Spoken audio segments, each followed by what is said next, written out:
اعوذ باللہ من الشیطان الرجیم بسم اللہ الرحمن الرحیم الحمدللہ الذی جعلنا من المتمسکین بولایت امیر المومنین علیہ الصلاۃ والسلام۔ السلام علیکم مومنین، کیسے ہیں؟ امید کرتے ہیں آپ خیریت سے ہوں گے۔ دعا ہے خداوند متعال آپ کو ہمیشہ صحت و سلامتی اور درازی عمر عطا فرمائے۔ 24 ذی الحج عید مبالہ کا دن تھا۔ جب عید مبالہ ہو گئی اور مباہلہ برپا ہو گیا اور اسلام کی فتح کا اعلان ہو گیا تو مومنین کرام اس کے بعد 25 ذی الحج ایک بہت اہم دن تھا، اور اس دن کا ایک بہت خاص واقعہ ہے جو کہ آپ کے گوش گزار کرنا چاہتا ہوں۔ 25 ذی الحج کو مولا علی علیہ الصلاۃ والسلام اور پاک سیدہ زہرا سلام اللہ علیہا نے ایک منت مانگی ہے کہ اگر ہمارے شہزادے امام حسن مجتبی اور امام حسین علیہ الصلاۃ والسلام اگر یہ صحت یاب ہو جائیں، یہ تندرست ہو جائیں، تو ہم 3 دن روزہ رکھیں گے۔ اور خالق کائنات نے جناب سیدہ کی دعا کو قبول فرمایا اور مولا علی علیہ الصلاۃ والسلام کی دعا کو قبول فرمایا، اور خالق کائنات نے امام حسن اور امام حسین علیہ الصلاۃ والسلام کو تندرست فرما دیا۔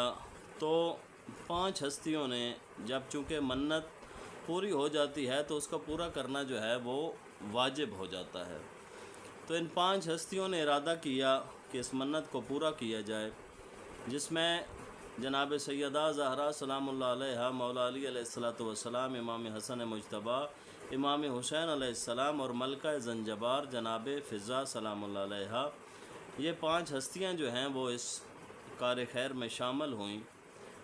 تو پہلے دن جب افطار کا وقت آیا تو جب افطار کرنے لگے تو دروازے پہ دق الباب ہوا، پوچھا گیا کون ہے؟ تو آواز آئی کہ میں یتیم ہوں۔ تو جتنا سامان گھر میں موجود تھا افطار کا وہ سارا اس یتیم کو دے دیا گیا اور پانی سے افطار فرمایا۔ اور اسی طرح دوسرے دن جب پھر روزہ رکھا گیا تو دوسرے دن پھر دق الباب ہوا افطار کے وقت کہ میں مسکین ہوں، وہ سارا جو کھانا راشن تھا وہ مسکین کو دے دیا گیا۔ اور اسی طرح تیسرے دن جب افطار کا وقت ہوا تو دروازے پہ دق الباب ہوا اور کہا گیا کہ میں اسیر ہوں، یعنی قیدی ہوں۔ تو مومنین کرام وہ جو راشن تھا، کھانا تھا، گھر میں جو افطار کا سامان تھا وہ اسیر کو دے دیا گیا۔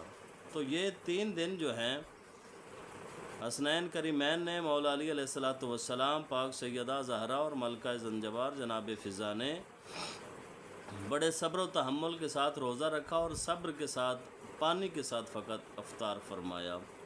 تو یہ 25 ذی الحج کا واقعہ تھا، اور پھر اس کا انعام یہ ملا کہ خالق کائنات نے سورہ دہر کی شکل میں قرآن مجید میں ایک سورہ نازل فرمائی۔ اور مومنین کرام یہ ہمیں درس ملتا ہے کہ ہم صبر سے، قناعت سے، بردباری سے کام لیں تو خالق کائنات انسان کو اس کے انعامات سے نوازتا ہے اور انعامات عطا فرماتا ہے۔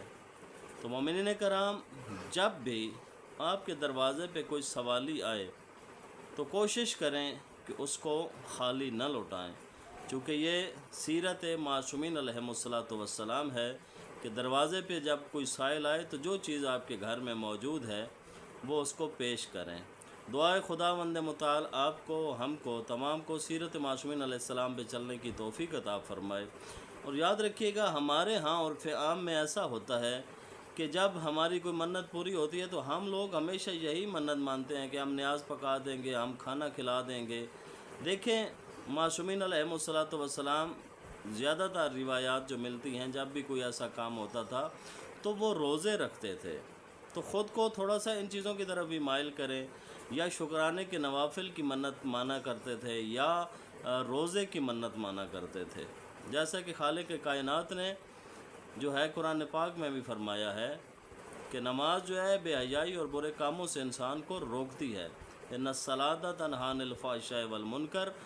اور اسی طرح جو نماز جو ہے وہ انسان کو صبر سکھاتی ہے، تو صبر سے کام لیں، اپنے اور اپنے بچوں کا خیال رکھیں، چونکہ یہ جو زمانہ جا رہا ہے یہ بہت مشکل دور جا رہا ہے، تو کوشش کریں اس دور میں اپنی جو ذمہ داریاں ہیں غیبت امام زمان علیہ السلام میں، ان اپنی ذمہ داریوں کو پورا کریں، فقط زبان سے نہیں بلکہ عمل کے ساتھ۔ دعائے خداوند متعال آپ کو اور ہم تمام کو سیرت معصومین علیہ السلام پہ چلنے کی اور عمل پیرا ہونے کی توفیق عطا فرمائے۔ والسلام، اللہم صلی علی محمد اول محمد وعجل فرج اول محمد۔